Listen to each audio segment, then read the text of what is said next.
Questo programma è offerto da Aspiag de Spar.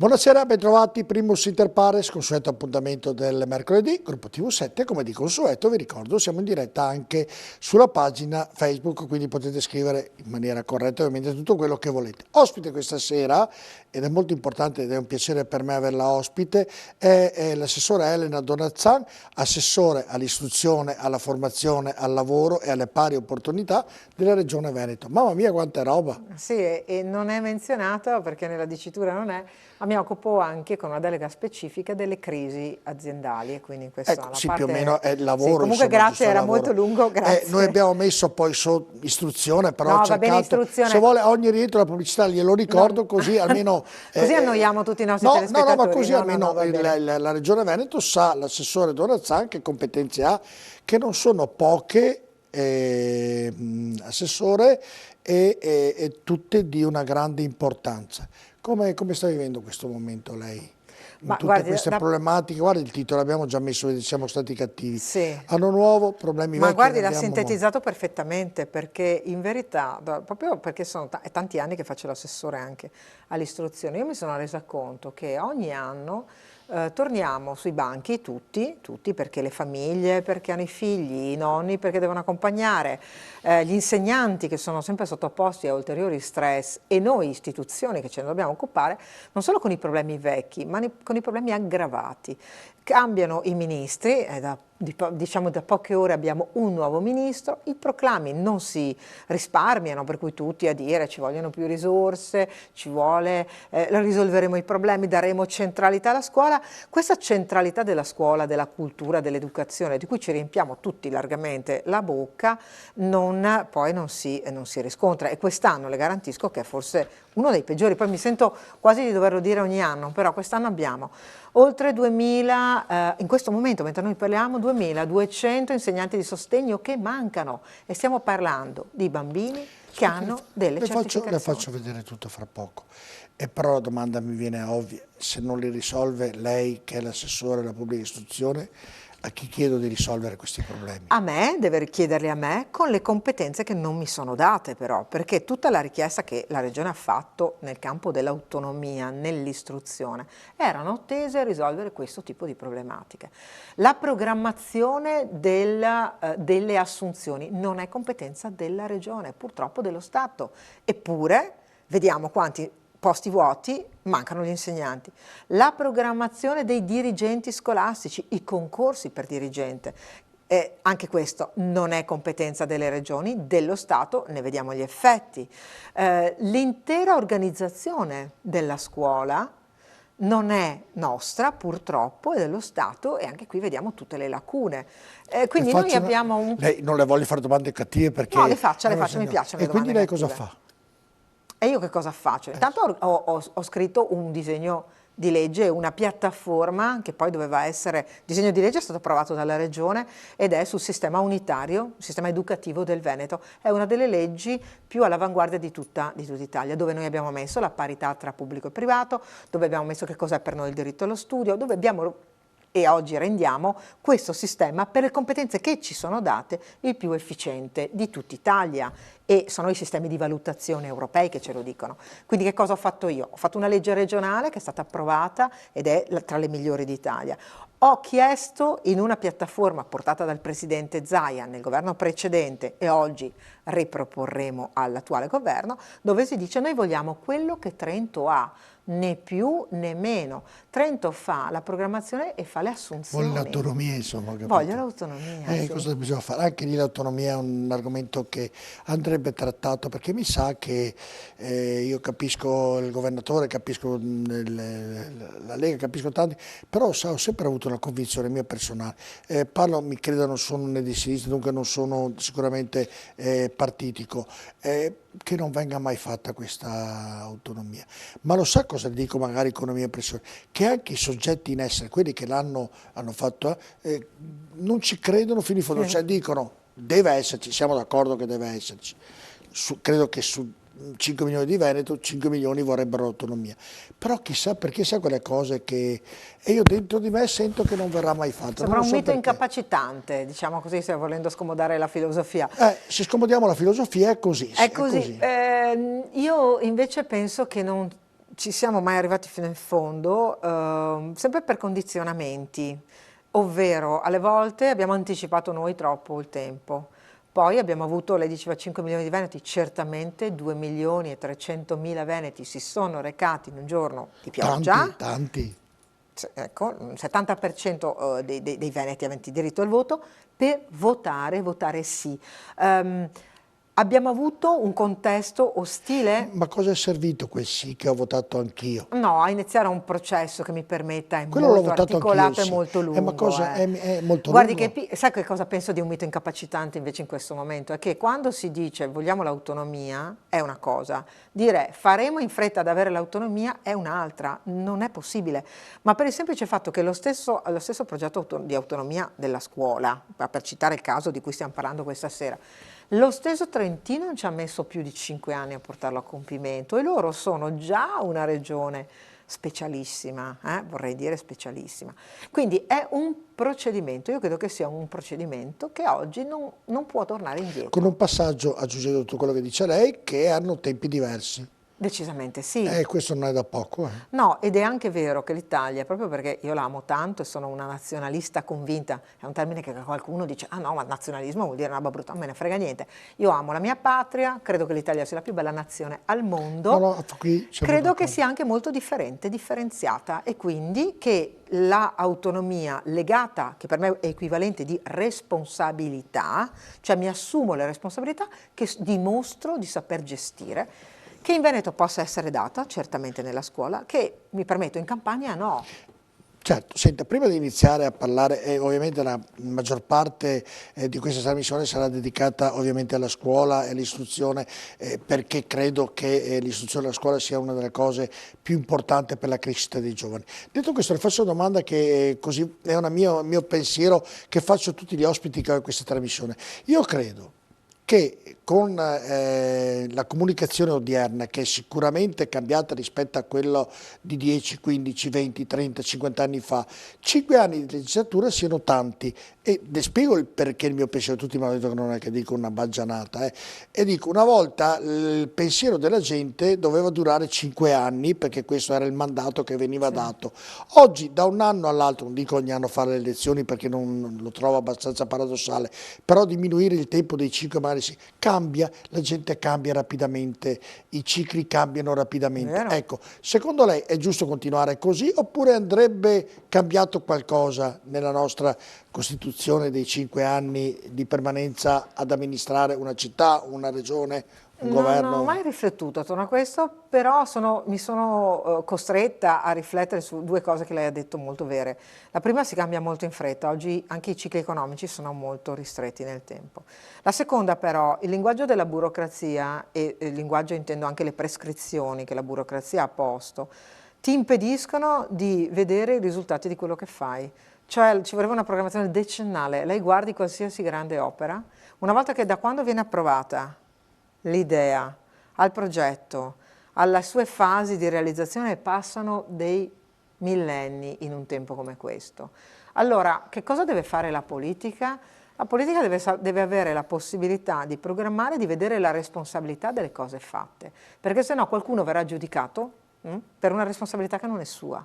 Questo è il disallineamento dei tempi della politica rispetto ai tempi della vita. Allora, le due cose, o rendiamo più semplice la burocrazia, ma vuol dire assunzione di responsabilità. Io tengo molto a questo termine. Per me l'assunzione di responsabilità dovrebbe essere il primo giudizio. Le persone, l'elettore deve giudicare rispetto a questo. Ma non può essere che io decido una cosa e ne vedo i risultati dopo 7, 8, 10 anni, perché il giudizio sarà viziato. E a chi devo chiedere anche questo? Questo io credo che oggi noi siamo blindati da un meccanismo che è limitante la politica, cioè la politica non può più decidere nulla, glielo dico così, noi facciamo tanti bei proclami, noi possiamo avere dei desiderata, E chi lo ma decide? in La questo burocrazia chi la sì, decide? la burocrazia è decisa dalle leggi e le leggi che ha fatto la politica sono state dettate da una politica molto molto Si possono indebolita. cambiare o no? In questo momento No. Ah, quindi andremo avanti con questa burocrazia che tutti dicono, ma lo sa, lo sento dire da tutti i leader politici, da Berlusconi a Renzi, a Salvini, a chi più ne ha più ne mette, tutti dicono che abbiamo una è burocrazia vero. e nessuno di loro riesce. Allora mi sono chiesto chi deve ridurre la burocrazia e renderla Una praticabile. politica molto più forte. Una Oggi la politica politica è molto più forte. estremamente debole. E senta, poi torniamo perché è bello, ho già capito parlare con lei, è molto piacevole. E Grazie. di Renzi cosa ne pensa? Non riesco più a pensare di Renzi, posso, perché ha iniziato come Ma rottamatore. ha fatto tutto questo per rimanere e per tenersi la poltrona, che poi è sempre piacevole avere una poltrona del potere, oppure Sì, l'ha no, fatto... l'ha fatto per alzare la posta in gioco e allora mi pare di capire che c'è un Parlamento che ormai è tutto avvitato, ma proprio imbullonato alla poltrona per ragioni diverse. Qualcuno perché sa che non tornerà, qualcuno perché vuole alzare la posta e portare a casa di più, questo è il caso di Renzi. Renzi ha avuto una stagione di bocciature dall'elettorato italiano, cioè quando perde il referendum lui dichiara uscirò dalla politica, torna, si impone in listini bloccati, ma viene sonoramente sconfitto perché il giudizio negativo Poi non va, sul PD è questo. però non va alle elezioni. Poi perde le elezioni interne, perché il Partito Democratico fa le elezioni, è uno dei partiti che fa le proprie elezioni interne. Io rispetto molto i partiti che sanno autogovernarsi. Perde, vince Zingaretti, ma lui rimane lì. E che termine ha? Poi non si doveva fare il Ma non governo? si era candidato, mi sembra, in quel... Aveva deciso di no, ma aveva ecco, espresso lì la non ha sua perso, almeno per lontananza correttezza da di Zingaretti. informazione lì non No, non aveva si era perso. candidato direttamente, aveva capito che l'aria che L'aria tirava era non era brutta e non quella. aveva perso. Dice mai coi 5 Stelle dichiarando qualsiasi cosa, perché gli insulti che si sono riservati a vicenda, Partito Democratico e 5 Stelle, 5 Stelle che diceva mai col partito di Bibbiano, quell'altro che gli diceva siete degli Ma lei, scappati di aspetti, casa. lei crede davvero che il PD sia il partito di Bibbiano? Dai, insomma. No, ma io lo trovo, no, Credo che questa cosa sia grave. no, Ci io sono non delle credo. persone che vanno in galera e buttate via le chiavi, ma no, No, io insomma. infatti non Insomma, lo... fa comodo per Non mi piace non è neanche questa, bello, non mi piace proprio questa, ma infatti sono le due, stavo parlando degli insulti che si sono dati reciprocamente, neanche scappati di casa mi piace. Questa banalizzazione del giudizio è volgare e non aiuta nel fare la verifica delle responsabilità, torno su una parola che mi è cara, delle singole persone e di quello che un partito poi deve fare.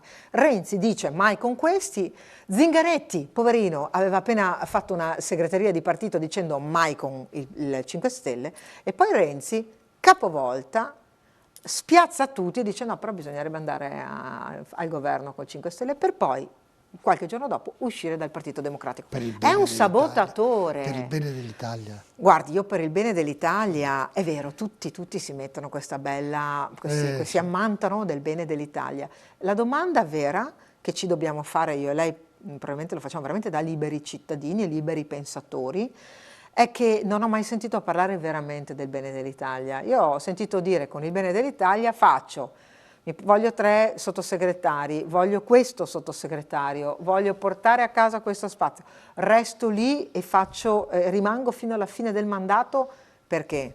Perché l'unico bene che cercano è il proprio personale. Certo, ma senta, ma perché secondo lei all'interno dei partiti ci sono tutte queste scissioni? In tutti i partiti, nel PD, Forza Italia, nella Lega, adesso nella Lega vanno d'accordo, un periodo vanno tutti d'amore d'accordo, però sotto sotto è un accordo che va bene, magari, ma anche lì è proprio su un filo di rasoio. E perché all'interno? Proprio la politica e i partiti rispecchiano ovviamente gli italiani, perché sono in dubbio. Sono d'accordo con lei perché E la perché politica è la nessuno però è fotografia. è Sa che fedele? io sarei una nostalgica dell'ideologia del mio. Cioè io penso che i partiti politici dovrebbero avere, ideologia anche lì usa una parola scomoda insieme al nazionalista, E io penso che la carta dei principi e dei valori di un partito mi fa dire da che parte sto. Poi qualcuno si sta anche innamorando che non esistono più le categorie di destra e di sinistra.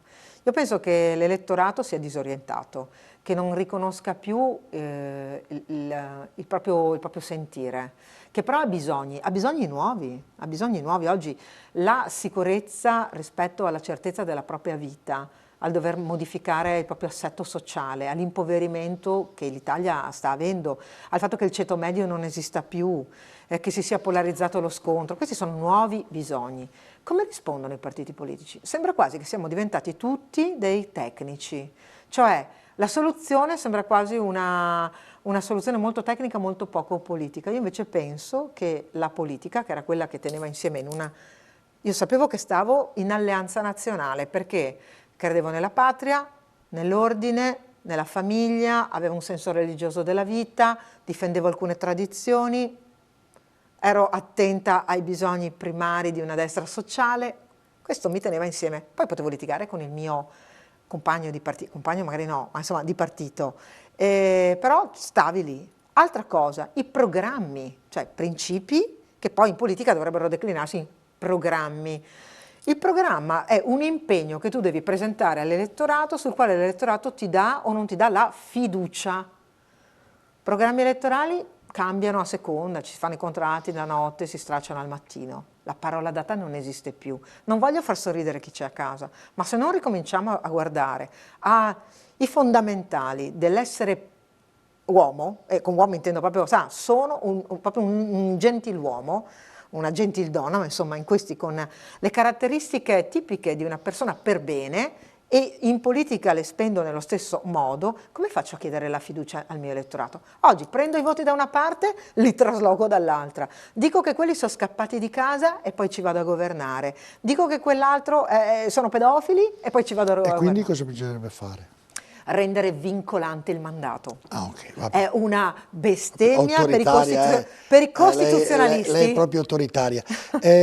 Senta, però tutto sommato siamo un popolo miracolato, dico io, no? Perché guardo fuori da noi, nonostante tutto quello che lei ha detto, nonostante lei parla il sentore della gente, l'Italia è in difficoltà, è un paese che va alla rovina, tutti parlano così perché poi Ma io non dico che l'Italia va no, alla no, rovina. lei in generale, siamo un popolo di chiacchieroni, poi il giorno dopo smentiamo quello che abbiamo detto il giorno prima. Però guardo la Spagna, vanno 3 volte alle votazioni, guardo l'Inghilterra, il Parlamento, la regina ha combinato quello che ha combinato, guardo la Germania, è in un periodo un po' leggera di recessione, e tutto sommato noi in mezzo a questo casino, mi scusi la volgarità della parola, insomma tutto sommato andiamo anche bene noi. Ma infatti io non sopporto chi fa l'anti-italiano. Io ho fondato un movimento anche che si chiamava Rete dei Patrioti, no? Io e la mia associazione che si chiama Mol Veneto, insomma concorrevamo a questo amore che abbiamo per la patria. Il primo punto del nostro decalogo è che il patriota condanna chi denigra l'Italia. Ecco, condanna è una condanna morale, ovviamente io sono tutt'altro che una giustizialista diventata nel tempo. Un tempo lo ero, oggi capisco che Perché non uno dice, lo ma sono donna più. Zà è una buona donna, poi ti accorgi quando parla, mamma mia, va dritta la donna Zà. Vado dritta perché mi hanno Vada educato dritta. in famiglia così, Sì, cioè da sì, bambini, certo. no? Ecco, grazie, lo ritengo un complimento. Io credo che l'Italia sia la più È bella un nazione al complimento mondo. se tutti, e io la penso come lei, se tutti fossero così, ma come ripeto, gli italiani se lei parla il giorno dopo cambiano facilmente idea. Abbiamo avuto l'8 Però settembre, no? forse, Sa sì, è cos'è? vero, E prima però ancora il 25 di luglio, è perché vero. il primo grande tradimento fu dei boiardi di Stato, Certo, non però, del popolo. però dopo il periodo storico, potrebbe anche voler dire che questo modo fa parte della nostra cultura e fa Ci parte del nostro accomodiamo, vero? benessere. Oggi il termine tecnico è Siamo un molto raffinato paese, e siamo un resilienti, paese dove non ci arrivano, adattiamo. attentati, nonostante tutto quello che arriva dal mare, insomma siamo un paese Però che... io credo che ci siano delle ragioni, allora ci sono ragioni di tipo culturale differenziate lungo l'arco della nostra bellissima penisola, però insomma culturalmente noi siamo quella straordinaria società di Guelfi e Ghibellini dei comuni dove insomma tutto sommato io cambio le mie alleanze perché i Guelfi erano anche bianchi cioè io anche all'interno avevamo Certo, le sfumature. E noi siamo così composti e così però capaci sa di che i trovare Guelfi delle e i Ghibellini soluzioni. ci volevano anche bene un po' poi alla Certo, fine. alla fine sì, ma perché avevano sempre un altro avversario, che era magari il comune vicino o la famiglia Sì, alleata o un altro, avversaria. certo. Si sposavano per fare le alleanze, cioè qui stiamo, magari che erano nemici il giorno prima. Questa è l'Italia più profonda, ma è anche l'Italia che, lei prima ha detto che siamo dei miracolati, noi siamo un miracolo vero. Perché adesso dove trova una nazione che ha una forma così e che ha una cultura così straordinaria, misconosciuta da noi stessi? Guardi che non mi capita di rado di andare in qualche scuola, magari del Vicentino, e chiedere di Fogazzaro, ma magari dicono che è l'istituto Fogazzaro, non sanno chi è Fogazzaro. Cioè, stiamo parlando di avere noi stessi abdicato all'orgoglio, perché uso questa parola, all'orgoglio di un'appartenenza che il resto del mondo ci invidia, che guarda con stupore No, vero che e ci hanno proprio. rubato anche. Ci siamo fatti rubare, mi Ci siamo permetta. fatti rubare. Cioè Venezia è stata acquistata o è stata svenduta? Perché occupandomi anche tanto di impresa e Secondo di lei lavoro. non saprei.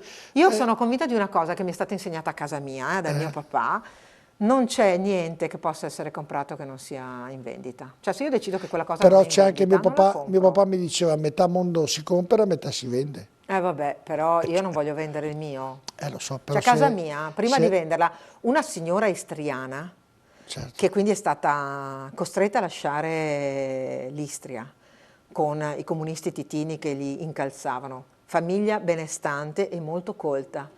Venne a Vicenza e vennero costrette questa famiglia a vivere nella piena povertà. La madre disse: prima di vendere casa si puliscono scale. Certo. Ho capito.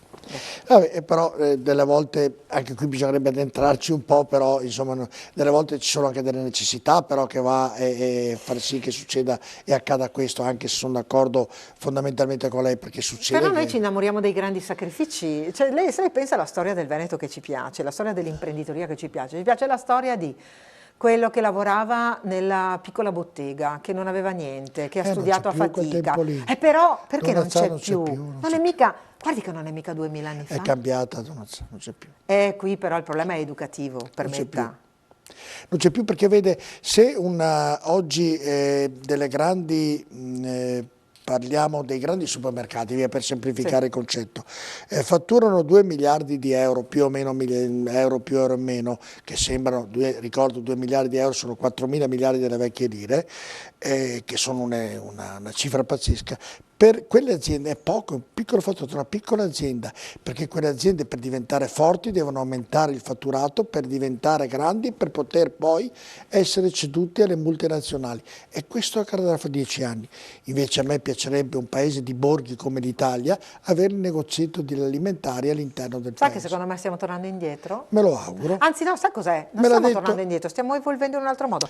Guardi, me l'ha detto uno statista milanese che abbiamo intervistato e che ha detto: se andiamo avanti così, parlavamo di Amazon, distruggerà il mercato, e lui mi ha detto durerà ancora 5-6 anni, fra 5-6 anni ritorneranno i piccoli negozi in centro. Sa quando lei ha detto che i tempi sono veloci, sono molto più veloci, quindi Certo. anche l'arco della politica dovrebbe essere...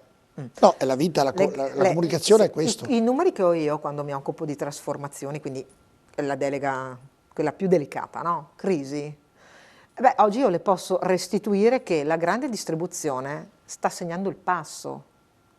E negli Stati Uniti la grandissima, perché è molto diversa dalla nostra, ha creato cattedrali piene nel deserto, completamente diverso il meccanismo. Più che però i centri commerciali ormai sono quelli, diventati sì, cattedrali sì, nel più deserto. che i centri La grande commerciali. distribuzione ancora funziona, No, esatto. però succederà, come sa, e lei ricorderà, che crescevano banche come i funghi, e parlare papale terra a terra, e banche in tutti i luoghi, in tutti gli angoli, vedevi la piccola filiale di banca, e poi sono sparite.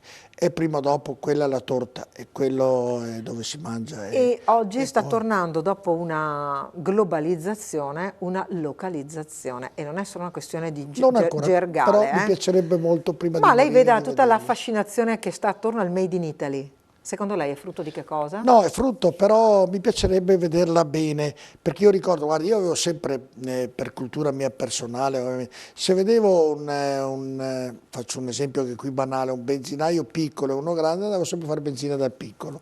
E però poi il grande faceva metà del piccolo, ovviamente per forza di cose devi andare nel grande, no?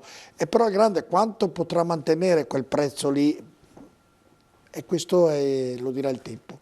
E noi andiamo in pubblicità perché il tempo ci permette di fare questa trasmissione. Vabbè. Poi parleremo ovviamente di scuola e ovviamente di istruzione. Tra poco rimanete con noi.